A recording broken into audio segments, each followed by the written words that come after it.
In heavy wind and blinding rain, the crew of a passenger jet struggles to land. Put it down! Put it down!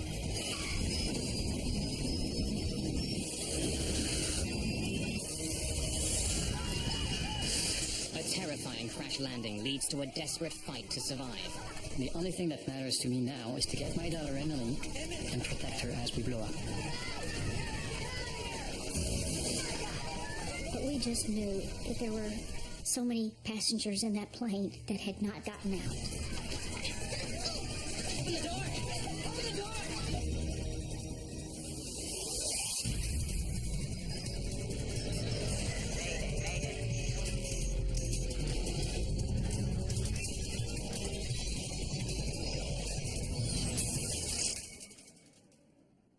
This is a true story based on air traffic control recordings, official reports, and interviews with those involved. Tuesday, August the 2nd, 2005. Charles de Gaulle Airport in Paris. 297 passengers are boarding Air France Flight 358, bound for Toronto. Far aisle, left-hand side. Philippe Lacaille is traveling with his wife and 2 of his 4 children. They're stuck at the back of the enormous jet, and they're not sitting together.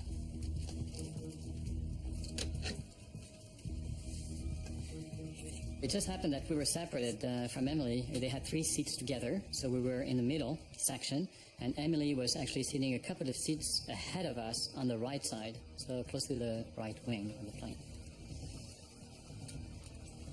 For Eddie Ho, Flight 358 is the continuation of a trip that began in Johannesburg. I'm an international student in Canada at Queen's University, and every summer I go back to South Africa. Ho isn't traveling light. I was carrying everything that I had, my books to my clothing to tuition money for the year, computer laptops. This is also another leg in a long journey for Joanne Cordery Bundok, who's returning from a trip to Thailand. I rerouted myself in the last 2 days before the flight from Bangkok through Paris to come directly to Toronto. As the passengers continue to board, the flight crew gets settled into the Airbus A340. The captain is 57-year-old Alain Rezai. He's been with Air France for more than 20 years. His co-pilot is 43-year-old Frederic No. Do you want to start, or should I? Why don't you fly first, and then I'll take over for landing in Toronto. I check the weather.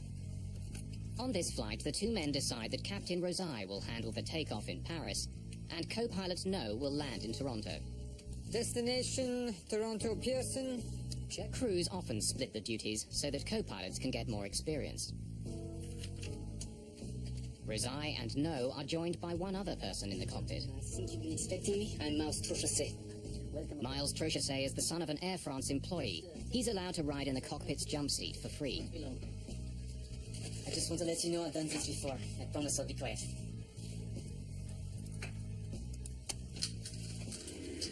This Air France plane is one of the safest in the world. Since the A340s first went into service in 1993, they've had an excellent safety record. Air France 358. Air France 358, runway 27 left. Cleared for takeoff. Cleared for takeoff. Air France 358. Have a good afternoon, gentlemen.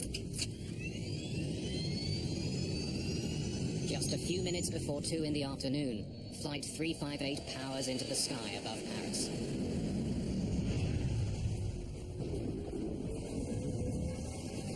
Toronto may be several thousand kilometers away, but the friends and family of those on board Flight 358 are already making plans to meet the plane when it arrives. Huh? Audrey, I won't forget. I'll make sure to pick up Mom and Dad. No, I won't forget the 2 brats either. I'll get them all. Well, we usually make arrangements before we go to France to be picked up.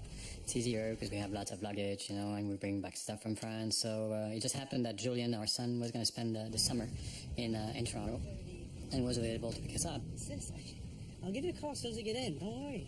Got it covered. Okay? All right. Talk to you soon. Bye. Center, we have a humidex advisory and extreme heat alert for Toronto, as well as a thunderstorm warning in effect.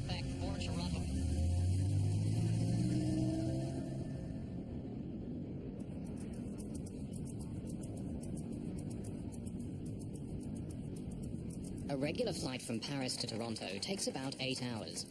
As Air France 358 closes in on Canada, there's little to separate this trip from any other. I found that their service was amazing. The food was great. They had very good flight attendants. There were a lot of exchange students from France, like teenagers, coming to Canada for their first time, usually their first flight, and they were very rowdy. There was a beautiful day on the flight over, and the sun was shining, and it was just blue skies and white clouds, and just a lovely day.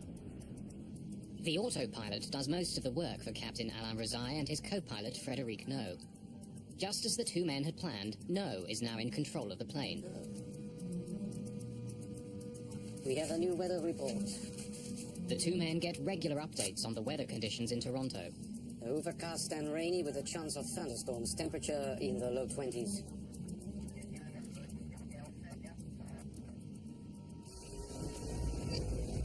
At Toronto's International Airport, the thunderstorms are already rolling through. Rain, wind, and lightning are hammering the runways. The lightning has already forced airport authorities to declare a red alert.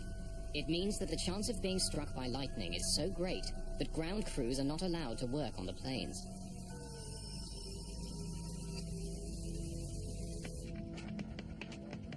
Just as Flight 358 closes in on Toronto, it's put into a holding pattern.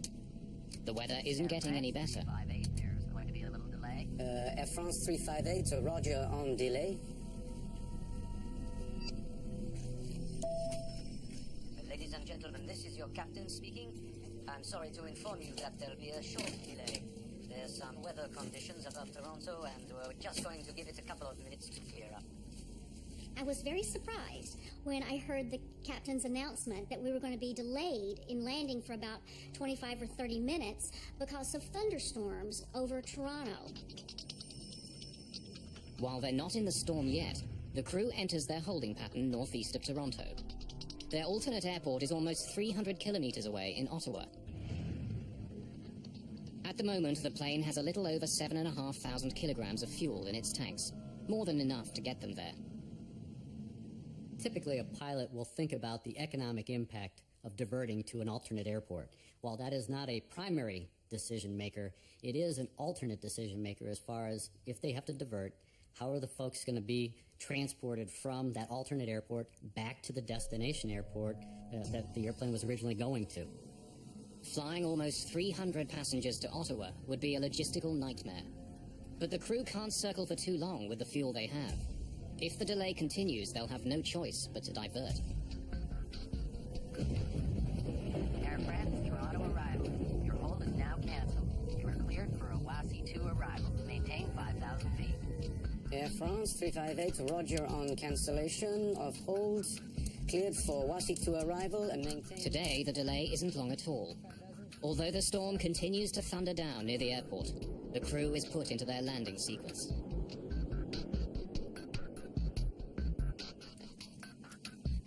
Ladies and gentlemen, this is your captain speaking. Just wanted to let you know we're beginning our descent into Toronto at this time. We should be on the ground at about 4 p.m. local time. Usually when they say 45 minutes, it's to be nice. Usually it's like an hour and a half. This time it was like 20 minutes. 20 minutes later, they said, okay, well, now we're going to go down, prepare, for the landing. With co-pilot Frédéric No at the controls, the plane begins its descent into the storm. Air France 358, reducing speed to 190. No isn't prepared for what he's about to face. The storm has a savage surprise in store for everyone on board Flight 358.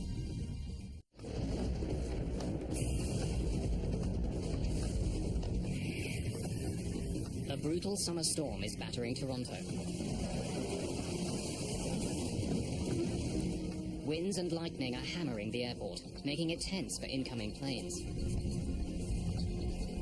After a short hold, Air France Flight 358, with 297 passengers aboard, begins descending into the storm. Flaps 2. Flaps 2. F-speed. Gear down. Landing gear down. Spoilers armed. 4 green. Gear down, spoilers armed, 4 green.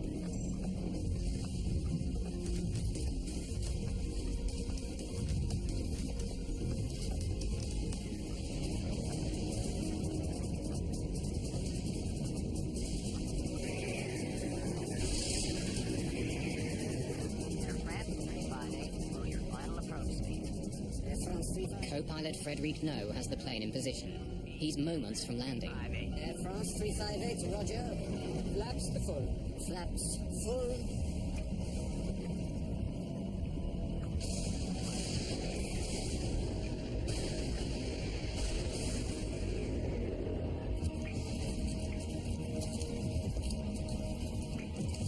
It was going darker and darker. We were like in the middle of hundreds and hundreds of lightnings. Like every second we had lightnings all around us. So people were getting nervous, quite nervous. I was getting nervous. Ahead of the Air France Airbus, two other planes have just touched down on the same runway that Flight 358 is heading for. Air France 358, this is Toronto Tower. Toronto Tower, Air France 358, go ahead. You are cleared to land runway 24 left. Be advised, the preceding aircraft reports braking action is poor, and they estimate the surface winds near the runway as 290 degrees at 15 to 20 knots. Braking poor, 15 knots, gust to 20. Air France 358, thank you. The crew is being sent to runway 24 left, which will allow them to land into the wind. It also happens to be the closest runway to the city's biggest freeway, which is gearing up to handle the evening rush hour traffic.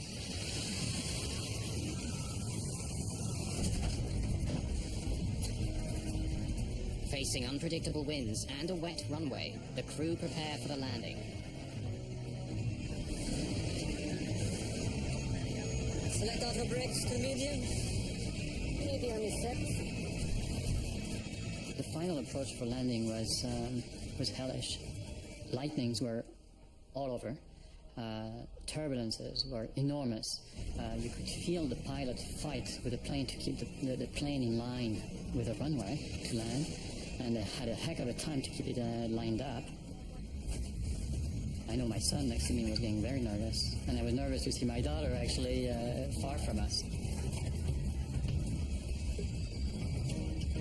I cinched up my seatbelt tighter than it was, expecting a very hard landing, and the pilot was going to stick it on the runway, or we were maybe going to do a touch and go, and he was going to give it power and go around, because I knew that it was not going to be just a normal landing. Landing. Autopilot, auto thrust off. At 2 minutes after 4 o'clock, Air France Flight 358 roars over the beginning of the runway.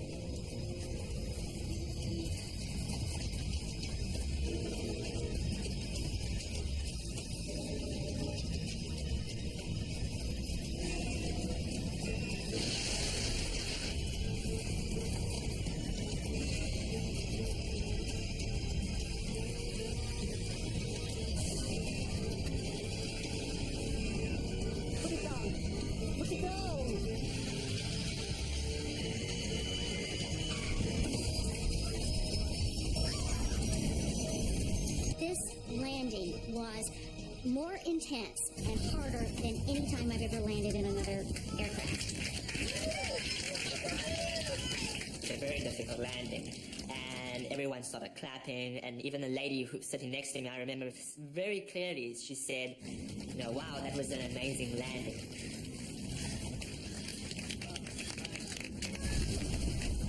And as soon as she finished that sentence, then all hell broke loose. We started the plane started violently going up and down, and it felt like we were going 100 miles an hour down a road filled with potholes that were about 3 feet deep.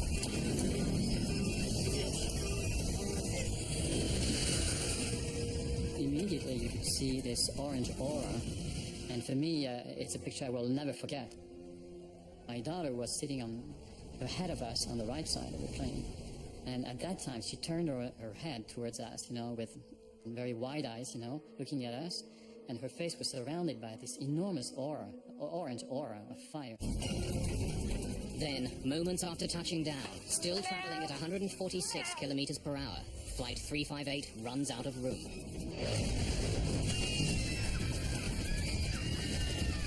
At that point that I believed that we were all going to die. It was obvious that no one can survive this kind of thing. I thought this was it.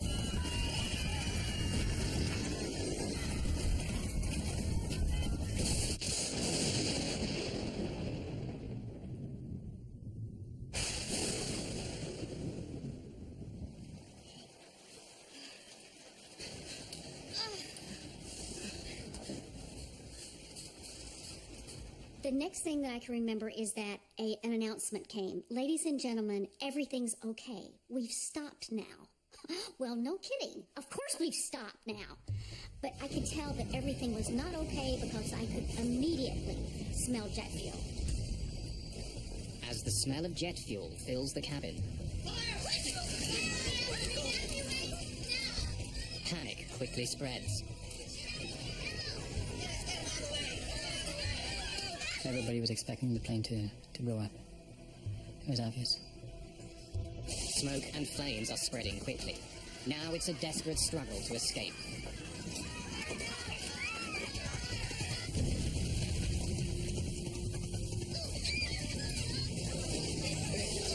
Open the door! Open the door!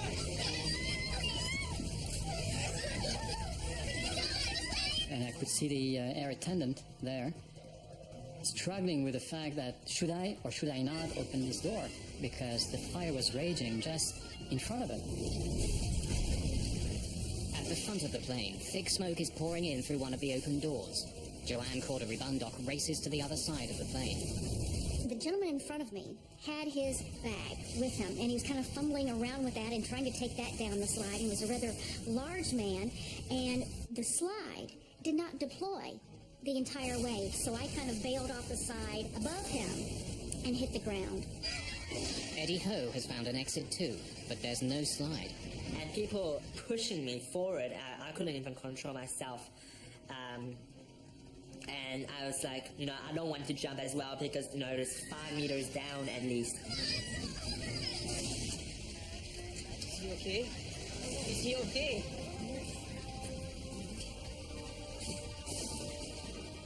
In the cockpit, Captain Rosai has been badly injured when his seat was ripped off the floor by the force of the crash.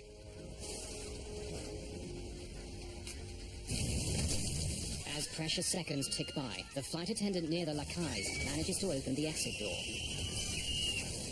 Even though passengers are confronted with the flames and smoke of the burning engine, they jump out of the plane. So put them down. My wife went down. I went down. We just ran up as fast as we could through torn metal and thorns and through whatever was left of the ground where the plane was.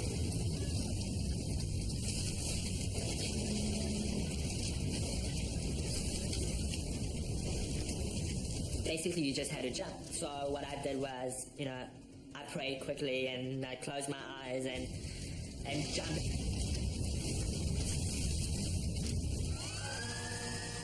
Emergency workers are able to reach the burning jet just 52 seconds after it crashes.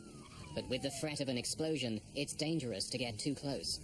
It was very difficult to see anything due to the rain that was coming down. There was a lot of smoke engulfing the plane, some fire that was still ongoing, as well as you could see that some of the parts of the plane had broken off, some of the wheels that were at the side of the roadway, as well as portions of the plane's wings that had broken off. Philippe Lacaille and his family struggle up the hill the plane has just plowed down. And at that point, the plane blew up. Once, twice, 3 times. So you could feel and hear this enormous explosion actually taking place. On the first one, I looked at the first one because I just couldn't believe my eyes. I could see, I think, pieces of luggage, things flying up in the air. And of course, at that time, I figured, oh my God, that could have been us. We had a perfect view of the airplane and see this black smoke coming out the side of the airplane and the yellow and the orange and the red flame shooting out. We were fine, but we just knew that there were so many passengers in that plane that had not gotten out.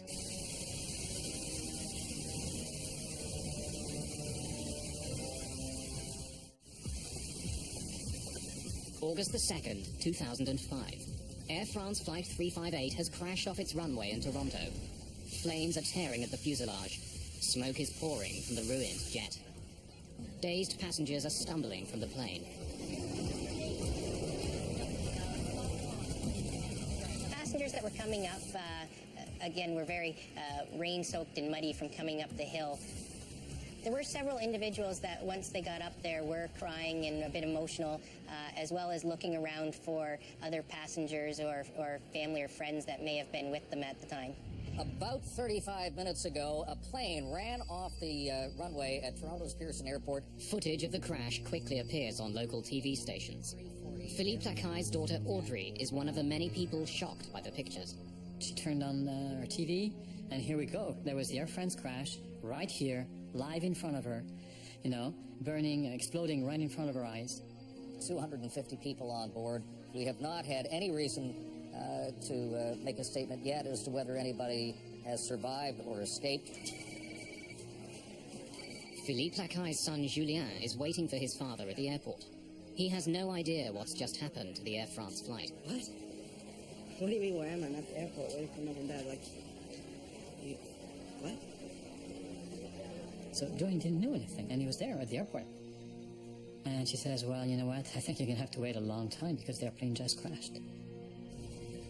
One of the busiest highways in North America borders the airport. Just before rush hour, it's packed with thousands of vehicles. Drivers slow down, captivated by the terrifying sight of the burning plane.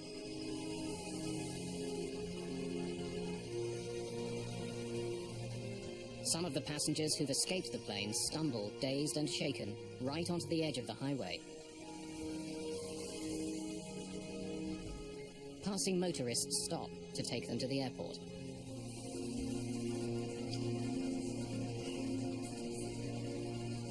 At this point, there was only about 25 or 30 people with me in the airport. And here, you're also beginning to think, is this all there is? As people are brought in, airport employees struggle to account for all the passengers and crew. They were totally disorganized. There's no announcements being made. There's nothing of any kind of organization, and you're in this little crowded area with all the irate passengers waiting to be processed. Some people even said, the first disaster was the plane crash, and the second disaster is exactly how it was handled afterwards. Relatives wait desperately for any news. Julien Lacaille is just one of many who fears the worst. For at least an hour and a half, we thought we were dead. That's a shame because, of course, we panicked. We were scared to death. But the families that were waiting for the passengers, they were even more scared because it lasted much longer. They really believed deep down that their family members were dead. Finally, hours after the crash, passengers who have waiting family members are reunited. Julian! Julian! Oh, you okay? Okay. We finally met up with Julian. It was 11 o'clock at night. It was, God, we're so lucky. We're so lucky. We're alive, It's hard to explain, but it's like you're giving a second chance, Here's my son, Maybe I didn't tell him I loved him, when I left for France. And it's time to say it right away. It was a very nice moment. A very, very deep moment. It's just one of dozens of reunions. It takes hours to confirm, but by early evening, Air France and the local airport authorities can make the incredible announcement. Remarkably, every single passenger and all the members of the crew of Flight 358 have managed to escape the burning wreckage of their plane. The next day, smoke and charred wreckage are all that remain of Air France Flight 358. The Airbus A340 is a sophisticated, highly engineered plane with a glowing safety record. What had gone so terribly wrong?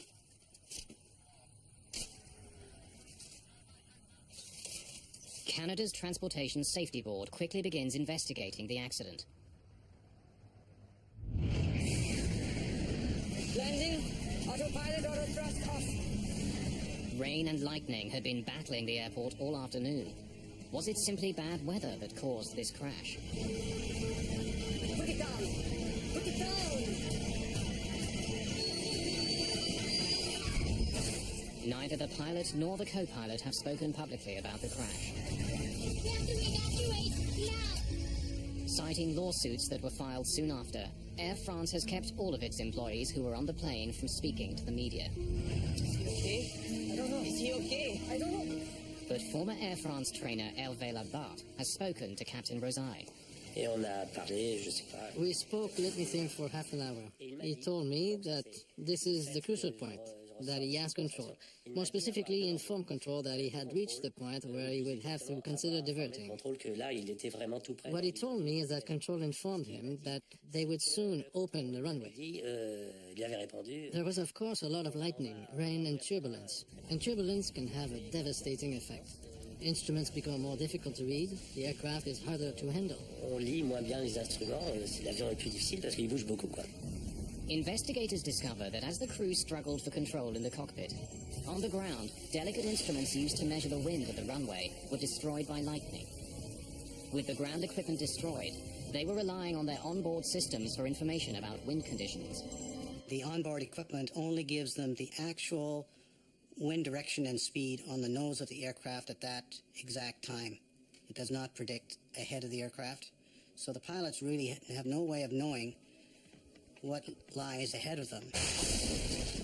But two planes had touched down just minutes before the Air France flight on the same runway. The crews of those planes did their best to inform air traffic control of the tricky conditions. Air France 358, Toronto Tower. Toronto Tower, Air France 358, go ahead. We're cleared to land runway 24 left. Be advised, preceding aircraft reports braking action is poor, and they estimate the surface winds near the runway as 290 degrees at 15 to 20 knots. Braking poor, 15 knots. 20-knot winds are strong, but are well within the allowable range for landing an A340. But when investigators study radar images of the airport, they discover quite a different story. As Flight 358 landed, a sharp line of rain moved across the runway from north to south. It was driven by a sudden gust of wind of up to 33 knots. The crew of the Air France jet had to deal with conditions that were much worse than they were expecting. Landing, autopilot auto thrust off. 33 knots is the demonstrated maximum crosswind for an A340, and that would be on a dry runway. So when you say 33 knots at 90 degrees, you're encroaching on the limits of the aircraft. Closely studying the airport, investigators uncover another piece of the puzzle. Maintenance issues and the storm itself were forcing air traffic controllers to use runway 24 left for landings. It's the shortest runway at the airport, almost 650 meters shorter than some of the others. Blinded by rain, driven by unexpected winds, and landing on the shortest runway at the airport, Flight 358 was in a dangerous position. Over the previous 4 hours, they had been made aware of the terrible storms and red alerts. And that was for me my biggest concern. Were they perhaps overtired? Were they lax, victims of routine? In any case, it's obvious that they hadn't gauged the extent of the danger. It's evident that the flight crew didn't perceive the information that they were getting from these various sources as being threatening. Therefore, they attempted to make a landing. But even in bad conditions, even on a short runway, the crew had 3,000 meters in which to land their plane. It should have been enough. To find out why it wasn't, investigators turned to the past. In 1999, an eerily similar accident took place in Little Rock, Arkansas. Damn, we're off course. I can't see it. Way off. Struggling with unpredictable weather, the crew of an American Airlines jet landed their plane, only to have it skid off the runway. 11 people were killed. Greg Fife helped investigate that crash. One of the first things that I thought about was déjà vu. Having the first bits of information about the Air France accident, it reminded me so much of the American Airlines accident. In the Little Rock crash, Fife discovered that the crew had made a critical mistake, which contributed significantly to the accident. They hadn't followed all of the checklist procedures, and they didn't have the ground spoilers armed, which basically degrades the efficiency of lift on the wing and settles the airplane heavily on the main wheels so that braking action is more effective. Spoilers are only one of several ways pilots of passenger jets stop their massive planes. Reverse thrusters are used to redirect the engine power forward as the plane lands. and sophisticated brakes helped slow the jets down. To rule out any mechanical fault, all 3 systems are examined by investigators of the Air France crash. One of the brakes on Flight 358 was destroyed in the fire, but the 7 other sets of brakes are all tested after the accident. All of them are working properly. Flaps 2. Let's speed. Investigators in Toronto also discover that unlike in the Little Rock crash, this time the spoilers had deployed properly. Gear down, spoilers on, 4 green. And when the engines are examined, the reverse thrusters are deployed. No obvious mechanical fault can be found. As the investigation continues, a French newspaper prints a bombshell. Le Figaro publishes a story claiming that the thrust reversers, which use the jet's engines to slow it down, were not turned on until the plane had been on the runway for more than 12 seconds. As for Captain Rosay, he confirmed the newspaper report. His explanation was that his co-pilot had tensed up and was having difficulty controlling the lateral movement of the plane. No doubt because of the strong crosswinds and because the runway was so slippery, his hand was clamped tightly on the throttle release lever, which prevented the captain from reaching it himself. So the reverse thrusters could not be activated. Shortly after the newspaper story appears, investigators publish their initial report. It confirms Le Figaro's version of events. Canada's Transportation Safety Board reveals that while the thrusters were found in the on position at the crash site, they had not been deployed as soon as the plane landed. In fact, it took 17 seconds before they reached maximum power. The delay was a question raised in the report, and I wouldn't want to hazard a guess as to why there was such a delay or what was the cause of it. I just know that pilots, as a rule, want to get those reversers in as quickly as possible for maximum stopping. The investigators reveal other confusing facts about the last few seconds of Flight 358. When it came over the start of the runway, it was twice as high as it should have been. And when it did land, it was nearly halfway down the runway. Put it down! Put it down! In these stormy conditions, the crew didn't have enough time to stop. Once they found that the airplane had floated down the runway, the pilot has to make the decision whether we stay on the ground and try to salvage this bad situation, or we abort the landing, power up, pull up, and go around, get our stuff together, and then come back for a second landing. Air France 358. But decisions in a cockpit are joint decisions. The captain and the first officer work together. If the captain sees that landing will be difficult, he must open throttle and go through abort landing procedures. That's his duty. And of course, the co-pilot is also allowed to be the first to act. But the captain's duty is to avoid at all costs a lengthy touchdown. That is clear. By the time the plane touched down, it had only 1,500 meters to stop. And when it did land, critical seconds were lost when the reverse thrusters weren't engaged.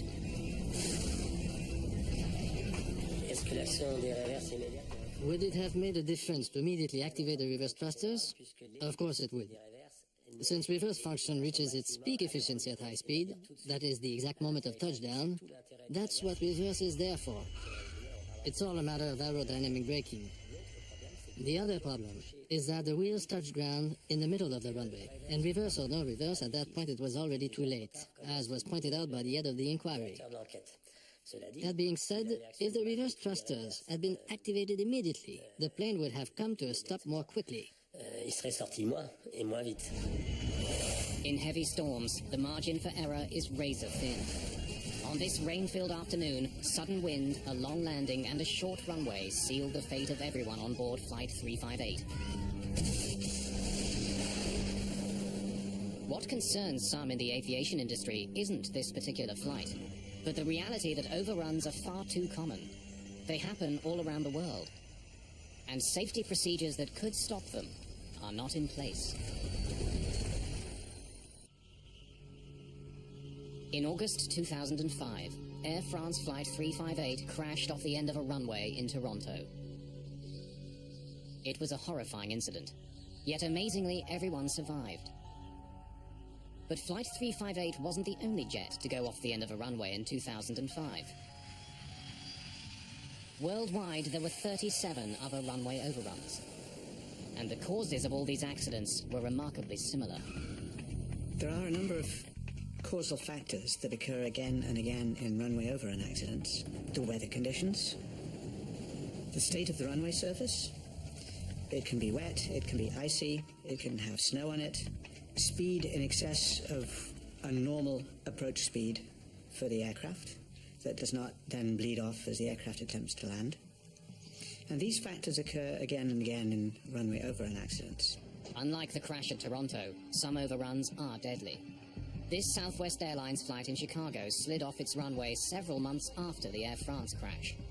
A small child was killed in a car that was driving on a nearby highway.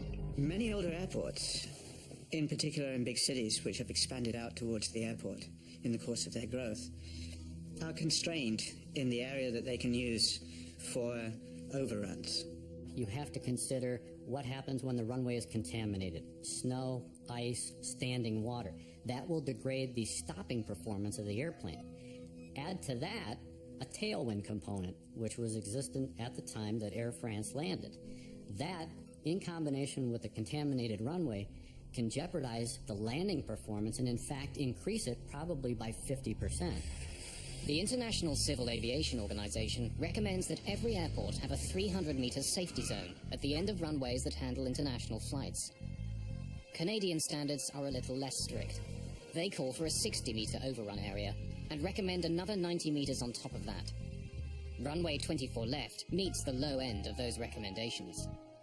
There was another runway overrun accident to the runway in Toronto, which was very closely aligned with the runway that is there at the moment, in 1978, when a DC-9, an Air Canada DC-9, rejected a takeoff and ran into the ravine.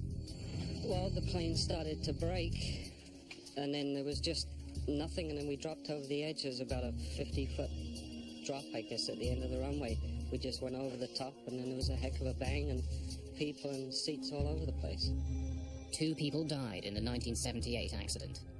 A coroner's inquest after the crash recommended that the gully be filled in, but it never was. It's a steep ravine. It has about a 50-foot drop-off, and when you take a large, complicated and fragile piece of machinery, like a commercial aircraft, and you drop it 50 feet, then it tends to break.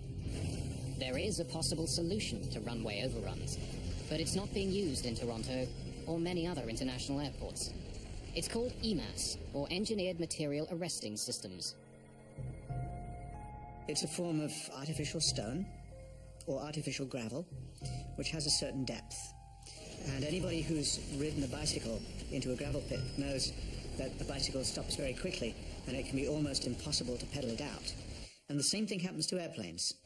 Several airports in the US use the system, but most international airports do not. It's very much more effective than friction braking, and it's certainly incomparably more effective than thrust reverse and spoilers. And any one of these systems, when properly engineered, can stop a large airplane, no matter what the runway surface conditions, in a very short distance. But one vital air safety guideline was met when Flight 358 crashed. In spite of the smoke and the spreading fire, the crew of the crippled plane made sure that all the passengers escaped in just 90 seconds. It's just a miracle that all of those people were able to evacuate the airplane as quickly as they did before the airplane was consumed. The Air France flight was particularly noteworthy in that everybody got out, essentially unscathed. I know there were some injuries, but everyone got out. So I think it was noteworthy, and it was very good evacuation from that perspective. Captain Alain Rosai may never fly for Air France again. His injuries required extensive physical therapy after the crash. At the time, he was less than 3 years from retirement. Every morning, Captain Rosé relives the experience, coming face to face with the flames, the noise, the crash. And it made him sad to end his career on that note, having destroyed his plane. That's the worst possible fate for a pilot, the worst outcome. The co-pilot, Frédéric No, is suspended for 3 months after the accident. By early the next year, he's back on duty with Air France. There are reports that after he helped Captain Rosai out of the cockpit, He was the last person off the plane. The passengers deal with the crash in their own ways. Well, I went through nightmares almost every single night, flashbacks during the day. I couldn't sleep, I couldn't eat. You know, I questioned myself, why am I here? It's frightening, you know, to be in such a state. And it has taught me to be strong. We really need to take seriously those safety commands and evacuation information, because you never know. There's a perfect flight. There's not any indications that anything can go wrong. And it's right at the very last second that everything happens. So thank goodness I'm here to be able to talk about it now.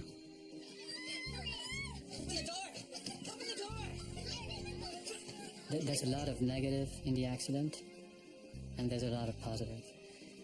The negative is, oh my God, you know, I'm gonna die. Oh my God, it's horrible. Oh, I have these nightmares, and you know, yes, I'm traumatized, and my kids are traumatized. However, you have the positives, and the positives are, gee, I'm alive. You know, I have been given a second chance. I have been given a second life, and all of us, my wife and my children and myself, we all experience the same positive effects of the crash, which is we have to give back. We have to do something for others. We have to extend our heart out, our compassion to people who need it. It's almost therapeutic for us, you know. The more you do for others, the better you're going to feel. So for me, I figured, you know, if I can extend my heart out to others, maybe it's going to help me as well.